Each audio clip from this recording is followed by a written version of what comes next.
Hervé Mariton, bonsoir. Vous Bonsoir. êtes député UMP, député maire UMP de la Drôme. Alors, on va revenir sur l'événement de la journée. On a découvert cette circulaire, dont j'ai là le bordereau, qui émane de Christiane Taubira.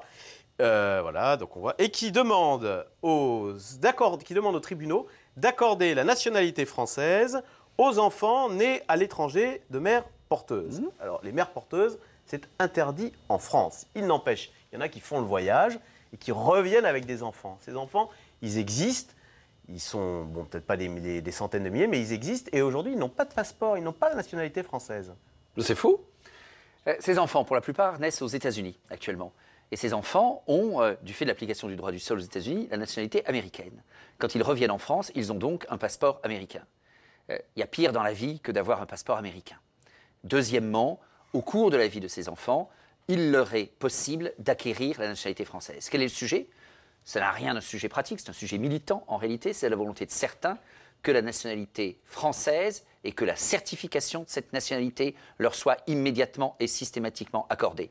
Et là-dessus, il y a un certain nombre de juges qui coincent, qui disent que sans doute le père est français, mais qu'il y a dans cette paternité un vice au sens juridique du terme, et que ces conditions de naissance de l'enfant, contraires à la loi française, contraires à des principes éthiques et moraux fondamentaux, ne permettent pas de délivrer le certificat de nationalité. Et à partir de là, la ministre se trouve dans une situation qu'elle a raison de chercher à traiter. Il y a des juridictions qui délivrent ces certificats parce qu'elles n'y voient pas de problème. Rennes, par exemple. Oui. Ouais. Et d'autres juridictions qui tiennent le raisonnement que je viens de rappeler, qui considèrent qu'il y a clairement une transgression de la loi sur des considérations extrêmement graves. L'adage juridique classique, nul ne peut invoquer sa propre turpitude, et qu'alors, il n'y a pas matière à certificat de nationalité. Alors, qu'est-ce que vous reprochez à Christiane Taubira? Eh bien, je ne lui reproche pas d'avoir cherché une homogénéité de la règle de droit. C'est au fond sa mission. Que en tous tant les que garde des tribunaux Sceaux. jugent un peu la même façon. C'est sa mission. D'accord. Je ne sais pas si un sujet de cette gravité, est-ce qu'une circulaire suffit? Je n'en suis pas sûr. Mais surtout, elle avait au fond le choix entre deux manières de déplacer le curseur.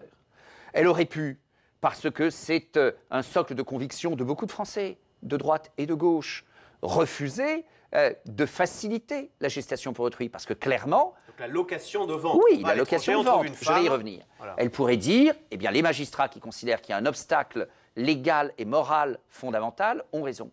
Elle aurait pu trancher comme cela. Elle ne le fait pas. Elle tranche dans l'autre sens. C'est ça qui est extrêmement grave. Tranchant dans l'autre sens, si les mots ont un sens, très clairement, elle facilite la gestation pour autrui et les effets de la gestation pour autrui. Elle dit que cela concerne assez peu de monde. C'est possible. Quelques dizaines, quelques centaines de cas. Oui, mais ça n'enlève rien à la dimension fondamentale du sujet. Et la barrière éthique, si on l'avait cru, ou si on devait la croire, au fait qu'il y avait sur cette question de la gestation pour autrui une barrière éthique et morale fondamentale qu'il ne faut pas transgresser, qu'il ne faut pas franchir. C'est une façon de banaliser donc la GPA et de nous préparer à l'accepter en France? C'est en tout cas une façon très concrète de faciliter la GPA. Si je peux me permettre, sinon il ne faut pas faire la circulaire. Qu'on n'aille pas m'expliquer qu'il y a une circulaire et que cette circulaire n'a aucun effet. Cette circulaire a un effet. Son effet, clairement, mais c'est dans le texte même de la circulaire. Et sinon, cette circulaire n'a aucun sens si on ne conclut pas comme cela. Cette circulaire, elle a comme effet de faciliter la GPA Alors, en et même ses temps, effets. on peut considérer qu'on veuille régulariser une situation sans la légaliser. Par exemple, les sans-papiers, régulièrement, on régularise des sans-papiers, on leur donne la nationalité française. Ça n'est pas pour autant qu'on ouvre grand les frontières et qu'on dit venez tous les sans-papiers de la terre. Même si tout le monde assume qu'une régularisation a toujours un effet d'appel d'air. Et puis, excusez-moi, monsieur, il y a un sujet avec les politiques de migration, mais on n'est pas sur des considérations morales et éthiques de la même nature. On peut discuter du volume de migration en France. Quelle politique migratoire? C'est un vrai sujet.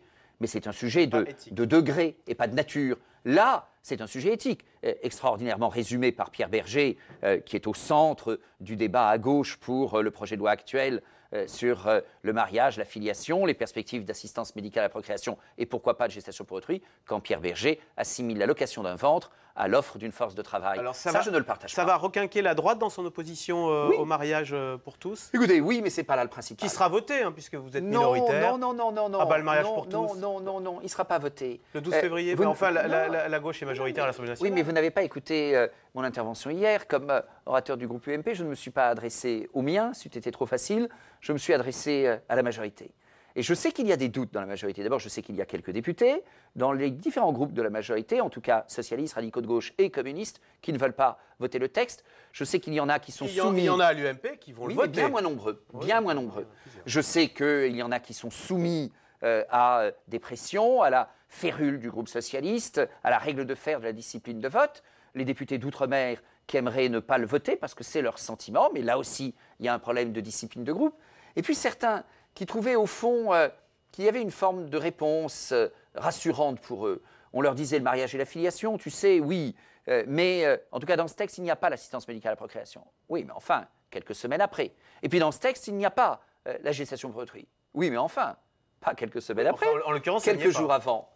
Il y a le déplacement grave d'un curseur qui facilite la gestation non, mais alors pour donc, autrui. vous pensez que le 12 février, sérieusement, Je l'espère, et il c'est peut le y sens de avoir mon combat. une majorité de députés pour voter contre l'adoption? Je le souhaite et je m'y emploie. Si je n'y arrive pas à l'Assemblée, car en effet, la voie est étroite, il y a une arithmétique encore plus difficile pour la majorité au Sénat.